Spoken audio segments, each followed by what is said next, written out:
Well, someone got sick over the weekend and is still quite sick. So I apologize for what you're hearing.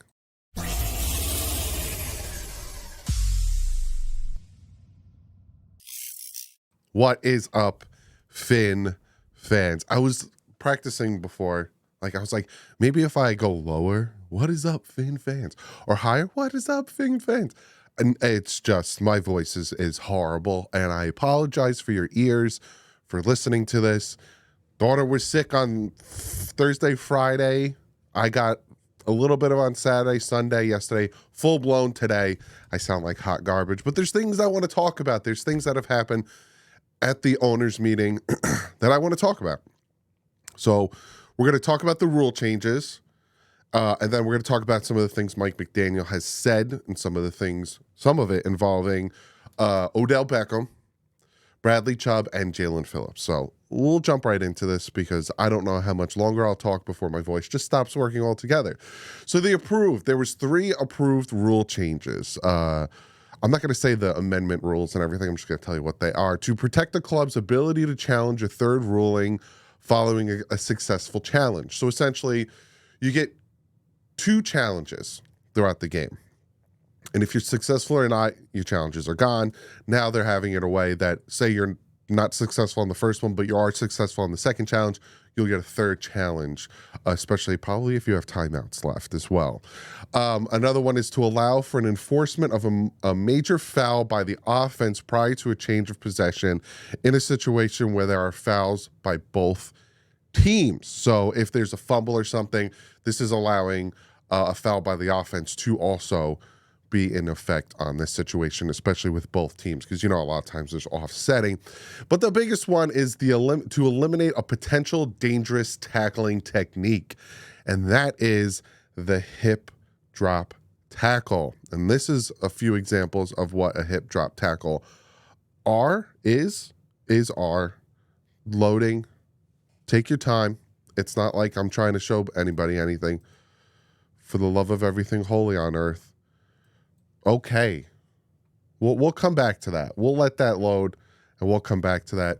But essentially, this is to protect the players, especially the receivers, the running backs, all that stuff. But it's going to suck for the officials because this is a very personal, it all depends on how that person perceives what a hip drop tackle is going to be.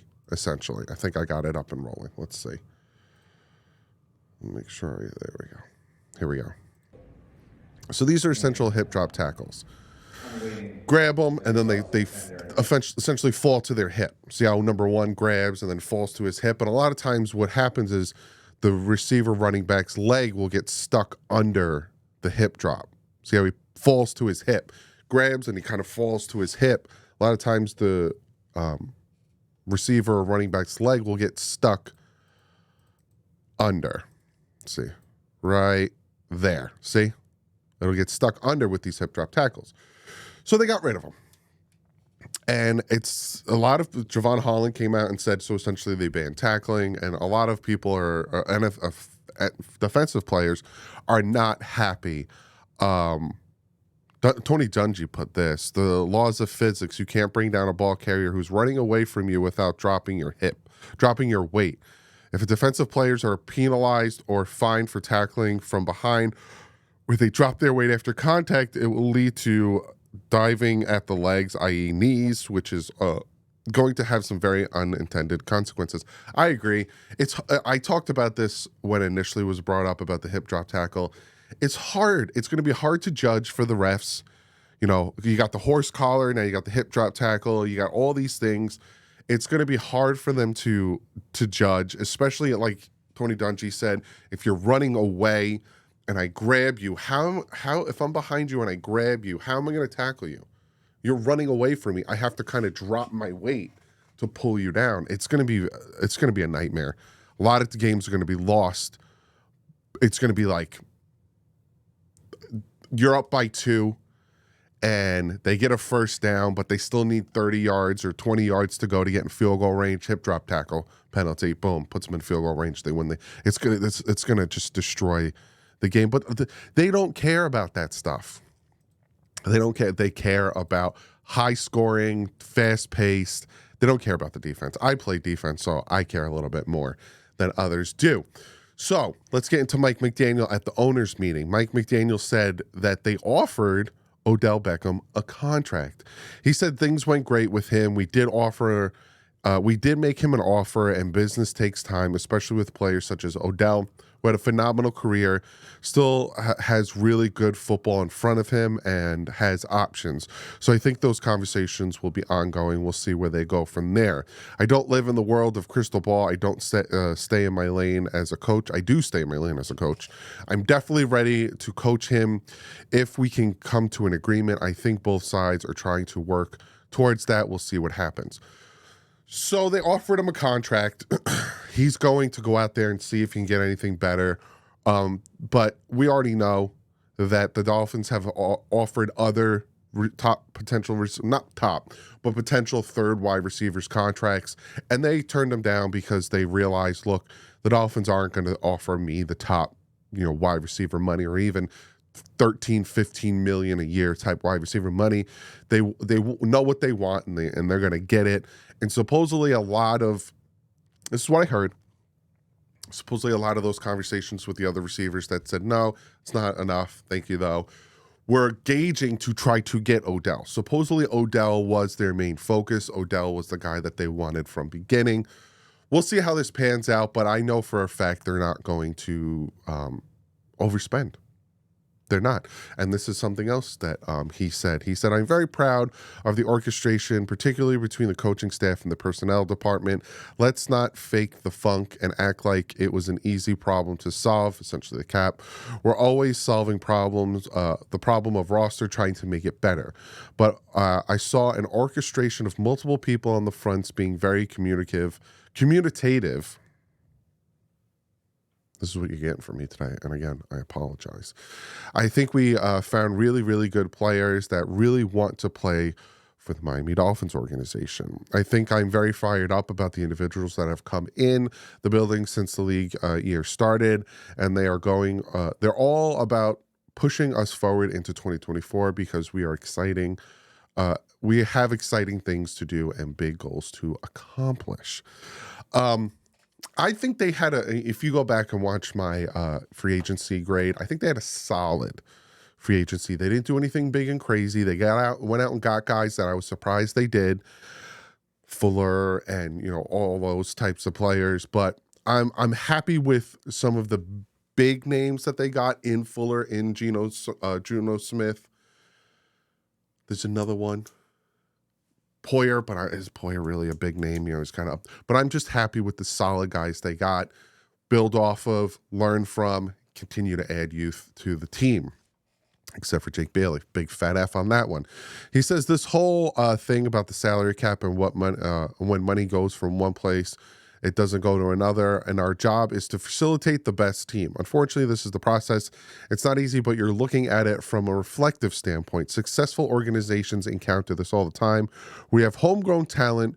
Your job is to maximize what they are as a player, and then you have problem-solving situations year in and year out that change the complexion of your team. And the bottom line, we've never doubted Christian as a player, but you have to make some tough decisions when you think the whole scope of the team. Yeah, I don't blame them for not giving Christian Wilkins a huge fat contract, because 27.5, 27.8, whatever, 28.5, whatever it was, is a lot. And I'm cool with them not paying him that and Hunt $20 million a year. That's just way too much money. He's continued saying you have to keep the scope of the entire team in the competitiveness that you can put forth at every position, and those positions may arise that way. I don't think anything from those two players. I don't think anything from those two players. I don't know what that means. That whole process isn't going to necessarily change the process of players moving forward. Every individual is different. Essentially, you're going to pay those two guys, what was it, like almost $50 million. You can't fill any other roles. And the Dolphins thought to themselves, well, we can add 5-6 players for the money that Wilkins is getting, and then we could add a couple more players for the money. Like, they're building stability. Our biggest thing last year is once guys started to get hurt, we had no depth. If we brought back Christian Wilkins and Robert Hunt, there would have been no depth. And then you have to pray to every god that no one gets hurt. He says you kind of evolve to where your opportunities are. That's where you have to stay at this point, when you have to be very calculated in free agent acquisitions, and you have to make decisions not based upon necessarily positions as much as team impact with your draft picks. I think everyone's individual expectations are extremely high. The more people lower their expectations, it's kind of erroneous or irrelevant. These big words that Mike's using, and I have to read them, but I know that starting April 15th, guys are very, very, which is the beginning of the workout program. I got to write that down. Guys are very, very hungry to deliver on what they know, which is opportunity to be on a team that has the ability to grow for what we've learned last year and what we went through, and have zero thought about it as to rebuilding whatever those words are. It's literally what he said. You got to build off of it, man. You got better. 9-8, then 11-6, 11-7, 11-7.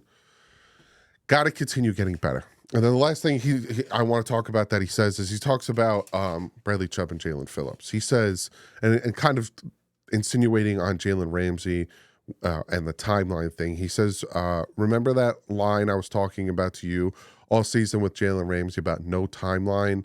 I think that worked well. No timeline. He came back faster than you guys thought. It's also from a psychological standpoint. You don't want to you want people to chase the wrong time. I bring Jalen Ramsey up because both of those two individuals, and Chubb and Phillips, are extreme versions of, hey, we need to make sure they're not chasing a timeline, because as competitors, they will achieve the timeline, and it might be the worst for their body. So essentially, he has good faith that these guys could be good. He says they've been doing phenomenal. We've had to mandate that they have to take a week off from rehabbing just recently, both of them, because they literally lived there. They pseudo tape on the floor parking spot for their little scooters that they graduated from. And they both really do exactly what you expect from those two individuals, which is absolutely attacking the process. And I agree with what he's saying in that situation, because if you remember last year with Jalen Ramsey with the meniscus injury, no timeline. And then he came, people were like, he'll be back in December, he'll be back here, he'll be back. And he was back way sooner because it was a different type of meniscus injury. And now, but he doesn't want to say, oh, these guys will be back week 3. These guys will be back for the start of the season, because then they're going to push themselves to hit that deadline. And then by pushing themselves, they're going to hurt themselves by trying to force coming back too soon and then playing on potentially not a full 100% knee or Achilles. Boom, hurt themselves again.